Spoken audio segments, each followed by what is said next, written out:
Let's go. Well, g'day everyone. Welcome to week number 30 here in our 2025 Chronological Bible-in-a-Year Reading Challenge. Woof, I think the heat's getting to me already. If you're watching these videos live, then greetings from Metro Manila, enjoying a fabulous time of ministry over here with my friends here in the Philippines. Well, this week in our readings, we're finishing off the Book of Ezekiel. We read half last week, reading another half this week. Next week, we're smashing out Daniel and Joel, and then for the following 2 weeks after that, we look at Esther, Ezra, Nehemiah, a few other minor prophets, and that's it. I've only got 4 weeks after this one left, and we would have finished the Old Testament, so congratulations, the end is near, okay? But let's not get too ahead of ourselves this week. We're finishing off Ezekiel, as I said, the second half. As we noted last week, Ezekiel himself is one of over 10,000 exiles in Babylon. He himself arrived, let's say, about 10 years before Jerusalem was destroyed. And around about 5 years into his captivity, into his time there, he has an encounter with God, and basically his prophetic ministry launches, and that spans 20 years. And so the book of Ezekiel, let's say, spans about 20 years of history. Now, much of his content, as we've already discovered, is quite typical of the Old Testament prophets. There's a lot of doom and gloom, and in this time of history, of course, it's specifically related to what's happening in Jerusalem and Judea, and the fall of the temple and all that down there. But also hints of hope, of course, for future restoration. And this video, I'm going to be spending quite a bit of time talking about some of those restoration promises. Some of Ezekiel's content is quite unique, such as his intense focus on the temple and the glory of God, heavenly visions and mystical encounters with creatures and being lifted up by the hair. That's a bit of fun. Okay, I don't think we've seen that kind of thing before, but also typical, as I explained. Well, this week we're going to cover the second half of the book, which picks up from the time when Jerusalem was placed under siege by Nebuchadnezzar. That lasted about two and a half years before the city was destroyed. And so essentially this part of the book is, let's say, 15 years is what we're reading this week, 15 years of Ezekiel's ministry. It's going to end with a temple. So it starts, let's say, with the destruction of the Jerusalem temple, basically, and it ends with a vision of a glorious new temple, okay? A temple that has never been built. Or has it? Just depends. It all depends how literally or metaphorically we're meant to take these things. I'll leave that with you as you get to those readings. Well, in today's tutorial, I just want to direct your attention to two main aspects of our readings. Firstly is condemnation against neighbouring nations, and secondly, restoration for God's covenant nation. Okay, restoration for God's people. So let's start with condemnation. Sorry, we'll start with the bad news first, okay? Condemnation for neighbouring nations. Of our 24 chapters this week, about 11 of them, so almost half, are dedicated to prophecies at foreign nations that over time have mistreated God's people. Okay, and you're going to see that chapter 25 where we launch soon into our readings this week, chapter 25 to 32, 35, 38, 39, all concentrated on prophecies against neighbouring nations. Now, we've noted this before in the prophets, that no matter how disobedient God's people get, okay, no matter how rebellious against his covenant they are still the children of Abraham.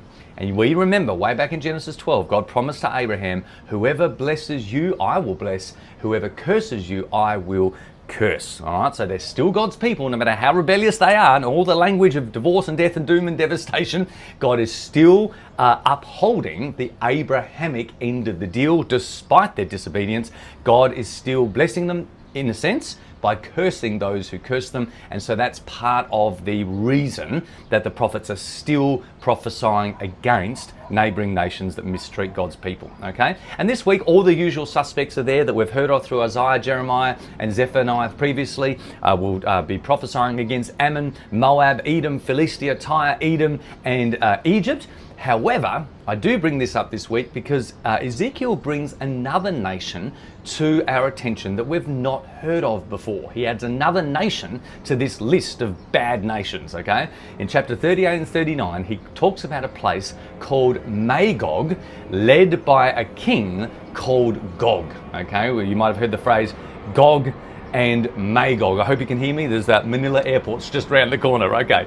Well, Gog and Magog. Well, this is most likely, okay, a cryptic term for Babylon itself. Okay, there's actually no country called Magog. There's no king historically in the ancient world called Gog. Okay, Gog and Magog, who are these people? It's probably a cryptic term for Babylon and describes what will come up against in the book of Esther soon, a massive war that takes place there. Now just think about this. If you are in Babylon, like Ezekiel is, prophesying against nations that have mistreated God's people, who's the biggest culprit of that? Which nation has mistreated people the most? Well, it's Babylon. Well, guess what? Babylon is not included in those chapters unless Babylon is actually Magog, led by King Gog. Okay, so this could be Ezekiel's way of prophesying against the people where he's at, but not letting them know it's actually them. It's a cryptic language, okay, to get away with condemning Babylon. All right, point is, as you read these laments or as you read these prophecies and predictions, again, just take note of Ezekiel's language. It's very apocalyptic, it's very dramatic, it's very exaggerated. He speaks of the kings of these nations being like angels and sea monsters and lions and great trees. Okay, he uses metaphor to describe them, and when they fall, like when Babylon takes these nations over, because Babylon's the ruling power that will judge them, God will judge them through Babylon, that whole thing. Okay, he talks about there's stars going dark and the moon not giving its light and the hearts of many being troubled, etc., etc. Okay, this is political downfall in metaphorical covenant prophetic apocalyptic language. Okay, so we should be used to that. Take note of that in the condemnations this week. Well, that's enough of the negative news. Now let's get to some positive stuff. Not just condemnation for neighbouring nations, but the main point of this week's tutorial is about restoration for God's holy nation. This Ezekiel, like all the prophets, has hints of hope, and quite a lot actually, you'll note through Ezekiel, hints of hope about a future restoration for God's people. And the bulk of our readings this week deal with Jerusalem and Judah and Israel more broadly rather than the neighbouring nations, and promise this great restoration. I want to talk about highlight to you five key restoration promises that we see in the book of Ezekiel, and we've seen them all throughout other prophets as well, and I call them the 5 R's of Israel's restoration. The first two we saw last week in Ezekiel chapter 11, and actually a number of chapters in Ezekiel, and it's basically a return, okay, a return or a regathering to the promised land. And so in chapter 11, Ezekiel says, I will gather you from the nations and bring you back from the countries where you've been scattered, and I'll bring you back to the land of Israel again. What is that? It's a regathering. It's a return. They will return to the land, he says, and I will remove all its vile images and detestable idols. I will give them an undivided heart and flesh and put a new spirit within them. I will remove from them a heart of stone and give them a heart of flesh. It's a promise that we know. Well, it's in the context of a promised return or regathering, and we're going to read that again this week. Promises very similar to regathering in chapter 28, 34, 36 and more. Keep your eye out for that, a return to the promised land.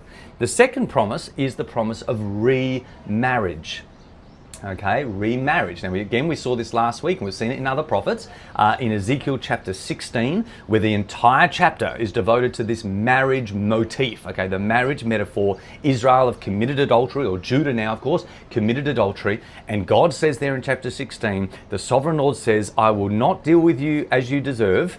I will remember the covenant I made with you in the days of your youth, and I will establish an everlasting covenant with you. I will establish an everlasting covenant. Okay, and this is a remarriage to a people with whom God has separated. Okay, now I don't want to get too technical here, but in Isaiah we read about how the northern tribes of Israel were divorced.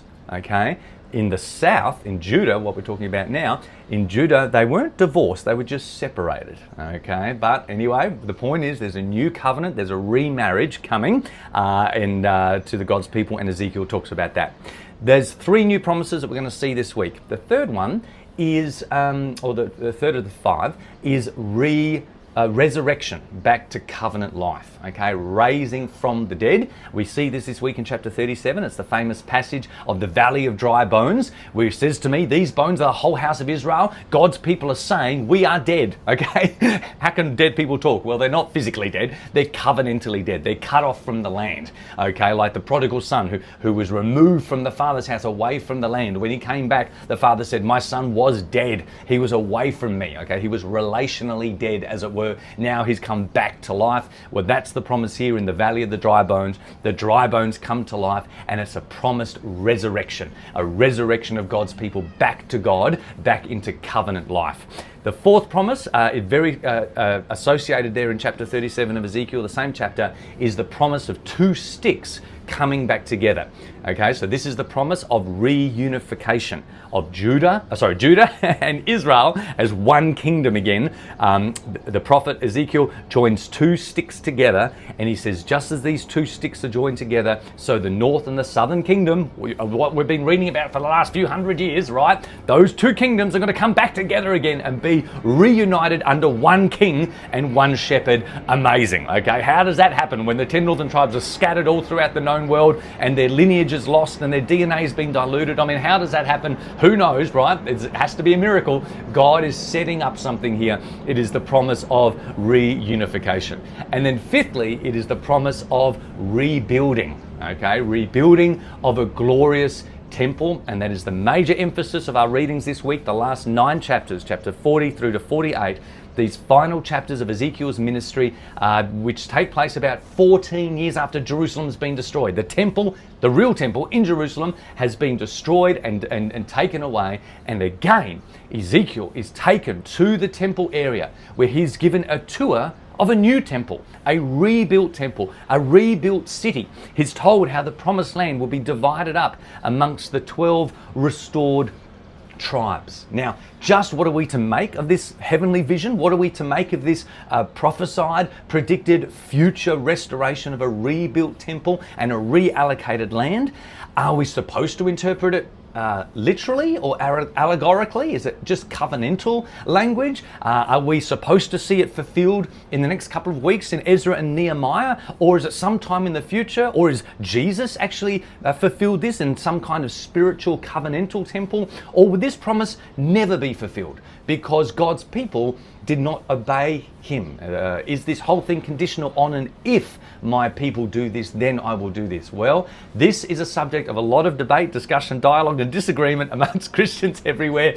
I'm just going to leave it with you, okay? As I said on these tutorials, my job is not to give you theological or doctrinal direction or pastoral insights. My job is just to come to you week after week and help you see the big picture of the chronology of the scripture as it unfolds. And this week, as you finish off Ezekiel, I want you to pay attention because, we've got Daniel as well next week, and he'll have some promises as well. But I want you to pay attention here in Ezekiel of these 5 restoration promises, all right? A return or a regathering to the covenant land, a remarriage in an everlasting covenant as God's pure bride, a resurrection to covenant life again, a reunification of Israel and Judah as one united covenant kingdom again, and fifthly, a rebuilding of a glorious covenant temple. One thing I can tell you, ladies and gentlemen, is that our God is a covenant-keeping God, and he is a God with a heart for restoration, and we certainly see that in Ezekiel as we close out this major prophet this week. These promises indicate, of all the doom and gloom we've seen, the best is yet to come, okay? The best is yet to come. Enjoy your readings this week. I love Ezekiel. It's a whole lot of fun, and I'll catch you next week as we head into our last major prophet, Daniel and Joel. Catch you then. Bye.